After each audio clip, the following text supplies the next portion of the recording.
Bismillahir Rahmanir Rahim. 6 months had passed since the battle of Hamra al-Asad, and the Mushrikeen had quietened down somewhat in Makkah. But the thing about evil and kufr is that it doesn't sleep. It's always on the prowl to cause harm to those who believe in Allah. And that was the case here too, because while it wasn't the Mushrikeen that were at the forefront, there was always another kafir to take their place. On this occasion, it was the Jews.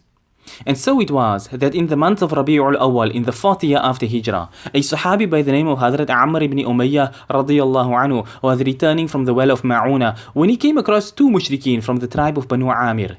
Finding them in the lands of the Muslims, he figured them to be enemies attempting to attack the Muslims, so he attacked and killed them both. Immediately after having done this, Hazrat Ammar radiyallahu anhu went with their belongings to Rasulullah sallallahu alaihi wasallam to inform Rasulullah sallallahu alaihi wasallam of what had happened.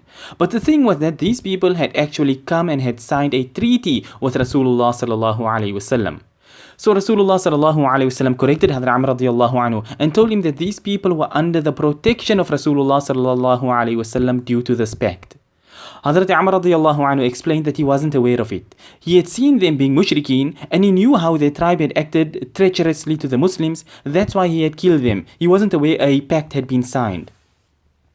It didn't take long for the news to spread, and soon a messenger arrived for Rasulullah sallallahu alaihi wasallam with a message from Amir ibn Tufail, who was the chief of the tribe of Banu Amir. In his message, he was understanding of the fact that it was a mistake, but he asked that the Muslims pay the blood money for them. Blood money was not cheap. So Rasulullah sallallahu alaihi wasallam paid the Jews of Banu An-Nadheer a visit, informing them of the situation and asking them to assist with the payment, because that was part of the agreement signed in the treaty, that if the Muslims needed to pay blood money, then the Jews of Banu An-Nadheer would assist in it. So when Rasulullah sallallahu alaihi wasallam spoke to the Jews on this occasion, their hypocrisy dripped like slime from their mouths, because they were all smiles and acting as if they are the perfect hosts and whatnot. And so they told Rasulullah sallallahu alaihi wasallam that it's no problem, we will pay the blood money. But then they asked Rasulullah sallallahu alaihi wasallam to stay for some food, claiming that they didn't get a chance to host Rasulullah sallallahu alaihi wasallam before. So Rasulullah sallallahu alaihi wasallam and the few Sahaba radiyallahu anhum that were with sat outside, leaning against the wall of one of the houses, and the Jews scuttled off to supposedly bring this meal that they had spoken of.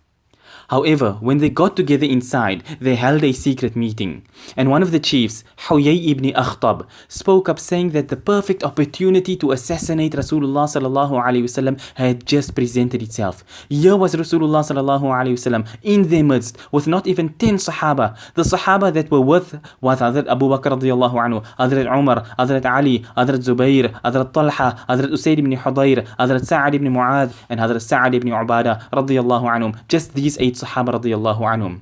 So Huyay laid out his plan, saying that in the position that Rasulullah sallallahu alaihi wasallam is sitting, someone could just get onto the roof above and throw a boulder down on Rasulullah sallallahu alaihi wasallam. And he exhorted these people to the point where he said that whatever you have ever planned to do, now is the time to do it. So a Jew by the name of Amr ibn Jahash volunteered, saying that he will do it. He will go and throw down this boulder. The leader of the tribe was Salam ibn Mishkam, and he disagreed with the plan. And this itself was a sign of the depth of kufr that they were in, because he told his tribe, "O my people, obey me just this once, and you can disobey me for eternity hereafter." Most definitely, if you were to do this, then Allah would inform Rasulullah sallallahu alaihi wasallam of your treachery, and that would break the treaty that we currently have between us. So don't do it. He was a kafir that wanted to kill Rasulullah sallallahu alaihi wasallam himself too, but he knew that Rasulullah sallallahu alaihi wasallam was a true Nabi getting revelation from Allah, and that a tactic like this wouldn't work. But the tribe ignored his words. And so a boulder was quickly brought, and as they climbed up to throw it, Hazrat Jibreel alayhi salam came with the news of the plan of the Jews to Rasulullah sallallahu alaihi wasallam. So without saying anything, even to the Sahaba radiyallahu anhum, Rasulullah sallallahu alaihi wasallam stood up and walked out swiftly, returning to the Islamic state. The Sahaba radiyallahu anhum continued sitting as they thought that Rasulullah sallallahu alaihi wasallam had just gone to the bathroom. But when some time had passed and Rasulullah sallallahu alaihi wasallam hadn't returned, the Sahaba knew that something had to have happened to draw Rasulullah sallallahu alaihi wasallam, so they stood up to leave. The plan of the Jews was foiled, and now they knew themselves that their days were numbered. But they kept up the facade. So Huyay came out to the Sahaba radiallahu anhum who were leaving, and he acted like he was so sad that Rasulullah sallallahu alaihi wasallam had left so suddenly, because they were still busy preparing the meal.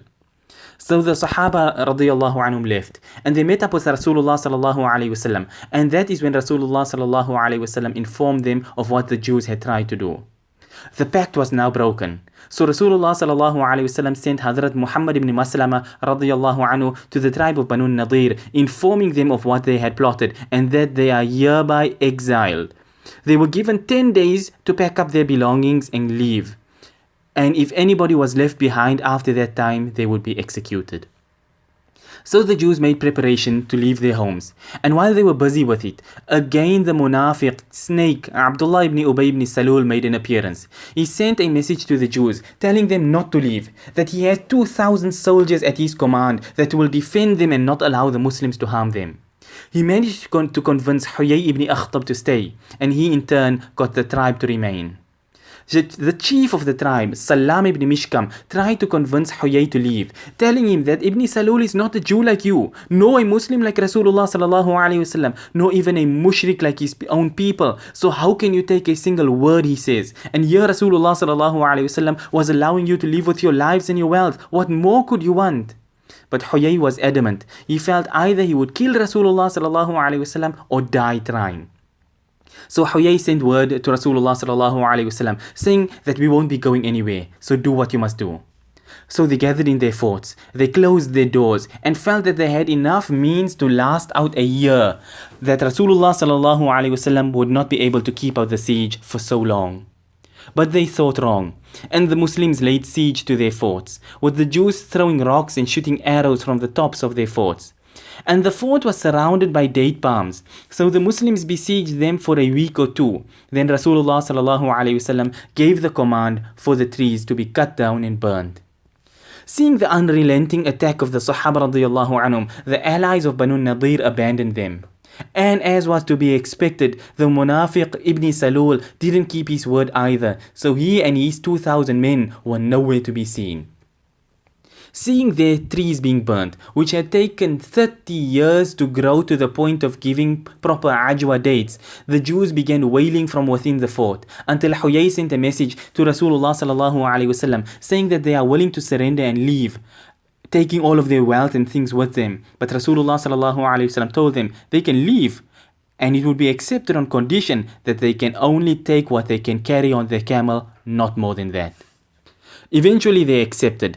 They packed up what they could manage and left their forts, and everything that was left over was taken as spoils of war by the Muslims, which were their lands, their weapons, their shields, armor, wealth, houses, dates, crops, and so much more.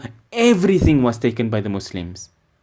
In this way, the second big tribe of the Jews of Medina, Banu An-Nadheer, were removed from the land of Islam, and thus this battle came to an end.